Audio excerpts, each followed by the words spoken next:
Friends, आज के इस वीडियो में हम जानेंगे कंप्यूटर में कितने प्रकार के कोर्स होते हैं या कितने कोर्स होते हैं।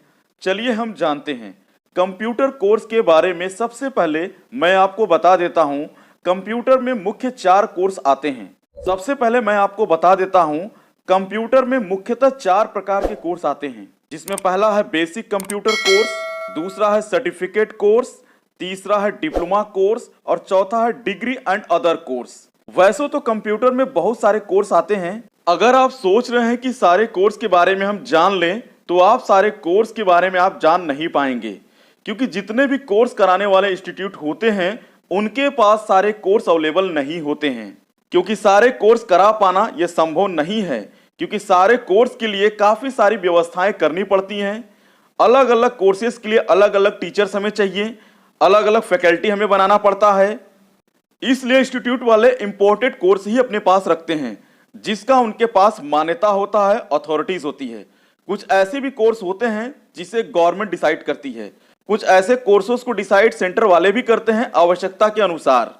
जैसा कि हमने आपको पहले बताया, 4 टाइप के कोर्स होते हैं कंप्यूटर में: basic course, certificate course, diploma course and degree other course. Basic computer course के बारे में हम पहले जानते हैं। बेसिक कंप्यूटर में ज़्यादा कुछ आपको नहीं सिखाया जाता है। इसमें आपको बेसिक ही नॉलेज दिया जाता है, जैसे कि कंप्यूटर को कैसे आप ऑन ऑफ कर सकते हैं, सीपीयू के बारे में आपको जानकारी दी जाती है, और आप ये समझ सकें कि कंप्यूटर क्या है। इसको करने के लिए आपको विशेष किसी योग्यता की ज़रूरत नहीं पड़ती है। यह कोर्स 5, 6, 7, 8 के विद्यार्थी भी कर सकते हैं, जो कि किसी स्कूल में स्टूडेंट को इसकी नॉलेज दी जाती है। कंप्यूटर में जो नॉर्मल काम किया जाता है वो सारे काम आप कर सकते हैं। उसके बाद हम बात करते हैं सर्टिफिकेट कोर्स की। ये वो कोर्स होते हैं जो शॉर्ट टर्म में किए जाते हैं। जैसे आप 10th या 12th के बाद लॉन्ग टर्म की कोर्सेज नहीं करना चाहते हैं, तो आप कोई भी सर्टिफिकेट कोर्स करके जॉब कर सकते हैं। सर्टिफिकेट कोर्स आप 10th या 12th के बाद भी कर सकते हैं।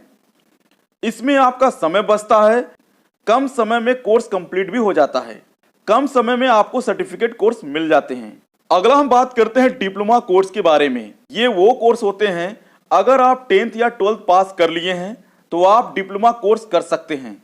डिप्लोमा कोर्स करने के बाद आप किसी भी कंपनी में बड़े ही आसानी से इंटरव्यू जॉब के लिए दे सकते हैं। अगर आप सेलेक्ट हो जाते हैं तो आप वहां कार्य कर सकते हैं।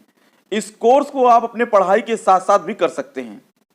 अगला हम जानते हैं डिग्री एंड अदर कोर्स के बारे में। तभी जॉब आप कर सकते हैं जब तक आपकी डिग्री कंप्लीट नहीं हो जाती, लेकिन कुछ लोग दोनों काम एक साथ कर लेते हैं। अधिकतर ये देखा जाता है कि अपनी पढ़ाई भी कर रहे हैं और अपने किसी भी टाइम में जाकर कोर्स भी कंप्लीट कर लेते हैं। डिग्री कोर्स में सर्टिफिकेट कोर्स भी आ जाते हैं।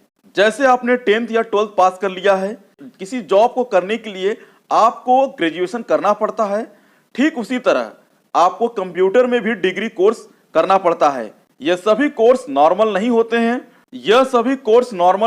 हैं। डिग्री कोर्स जो होते हैं वो 3 या 4 साल तक के होते हैं, क्योंकि यह काफ़ी लंबे टाइम तक ये कोर्स चलते हैं, जिन्हें हम डिग्री कोर्सेज कहते हैं।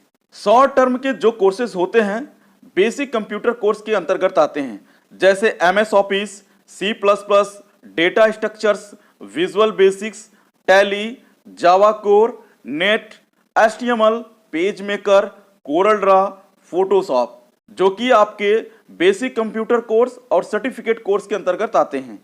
उसके बाद डिप्लोमा कोर्स के अंतर्गत DTP, ADCA computer course, CCC, O level, ECC computer course, A level, ये कोर्स सर्टिफिकेट कोर्स में भी कुछ आते हैं।